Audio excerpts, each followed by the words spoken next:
ये किस्सा भी गांव का है और हमारे गांव में एक बाबा थे, रघुनाथ बाबा, पंडित रघुनाथ तिवारी।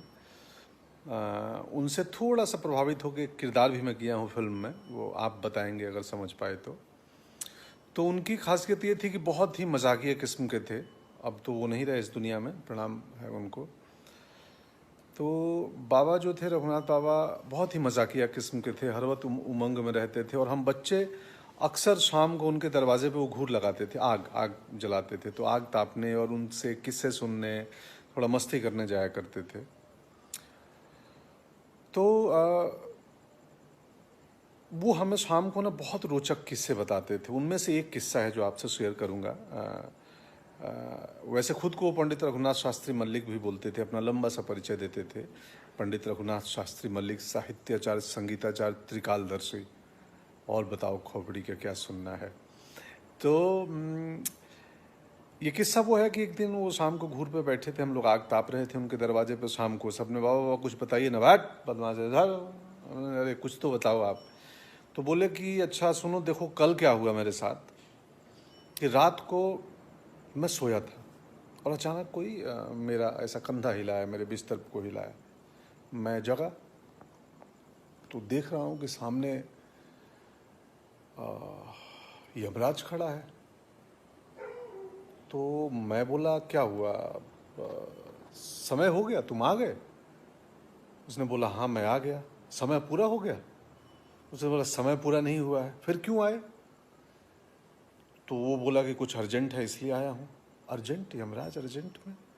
वो बोला बोलो क्या है, जल्दी बताओ क्या अर्जेंट हुआ है।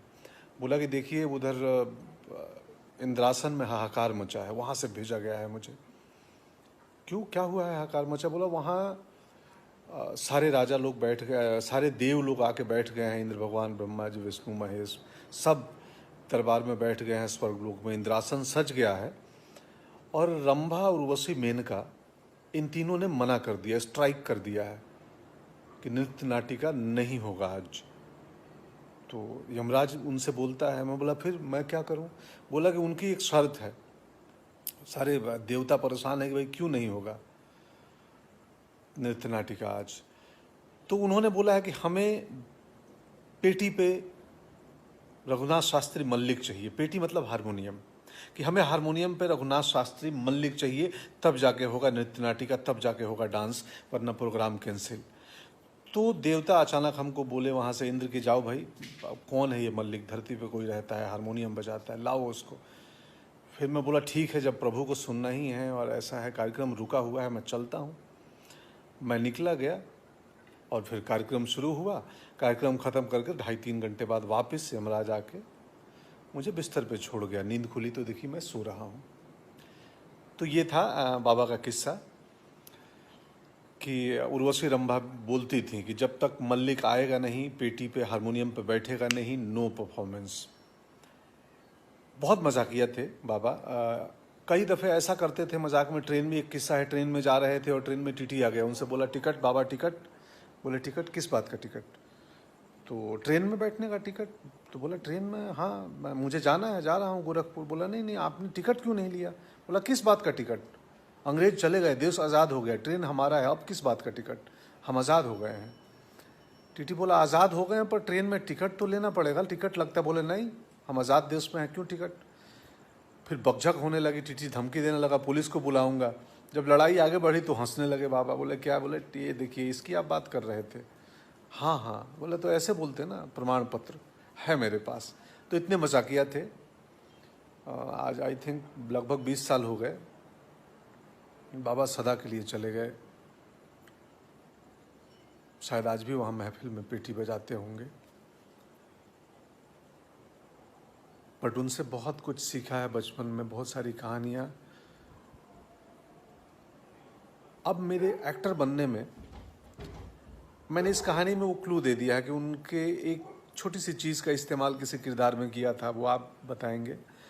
और एक अभिनेता के लिए 2 इम्पॉर्टेंट चीज़ें होती हैं। एक होता है इमेजिनेशन, कल्पना शक्ति आप में होनी चाहिए, और दूसरी चीज़ होती है ऑब्जर्वेशन। आप में एक ऑब्जर्व करने की ताकत होनी चाहिए। और ऑब्जर्वेशन बहुत इंटरनल हो, अंदर का हो, बाहरी सिर्फ ना हो। किसी भी कैरेक्टर का, किसी भी किरदार को आप देखते हैं, अगर आप सिर्फ बाहरी आउटर ऑब्जर्वेशन करेंगे, उसकी वॉइस क्वालिटी या बॉडी लैंग्वेज, वो भी बहुत अच्छी चीज़ है, लेकिन आउटर ऑब्जर्वेशन ज़्यादातर मिमिक्री में काम आती है। एक्टिंग के लिए इनर ऑब्जर्वेशन और इमेजिनेशन की बहुत ज़रूरत पड़ती है। ये दो शब्द जो मैंने बोला वो एक्टर्स के सबसे बड़े टूल्स हैं। शायद बहुत सारे एक्टर आज इस बात को सुनेंगे, इसलिए मैंने ये किया। तो इमेजिनेशन हमने रघुनाथ बाबा से सीखा था। ड्रामा स्कूल में ये शब्द जान गए, और बट सीखा तो गांव में भी था। शुक्रिया। अब लॉकडाउन की बात, ये तीसरा किस्सा है। आप लोग गंभीरता से लॉकडाउन को पालन करें, घर में रहें। आप घर के अंदर भी एक लड़ाई लड़ रहे हैं। और अचानक आज शैलेंद्र की कुछ लाइनें मैंने देखी। मेरे दोस्त हैं गिरेंद्र नाथ झा, जो पत्रकार थे, दिल्ली छोड़ के पूर्णिया में चले गए। चनका रेसिडेंसी में एक विलेज टूरिज्म के बारे में सोच रहे हैं, किसानी करते हैं और वहीं से लिखते हैं। तो उन्होंने लगाया था, तो मुझे अचानक याद है। शैलेंद्र जी बहुत ही अद्भुत लिरिक्स राइटर थे कि तू जिंदा है, तू जिंदगी की जीत पर यकीन कर, अगर कहीं है स्वर्ग तो उतार ला जमीन पर। ये गम के और 4 दिन, सितम के और 4 दिन, ये दिन भी जाएंगे गुजर, गुजर गए 1000 दिन। तू आ मेरा श्रृंगार कर, तू आ मुझे हसीन कर, अगर कहीं है स्वर्ग तो उतार ला जमीन पर। शुक्रिया। कल राहुल संकीर्तन जी की जयंती है, तो कल राहुल बाबा के कोई किस्से सुनाऊंगा। Thank you. शुभ रात्रि। घर के अंदर रहें, सुरक्षित रहें, खुश रहें। शुक्रिया।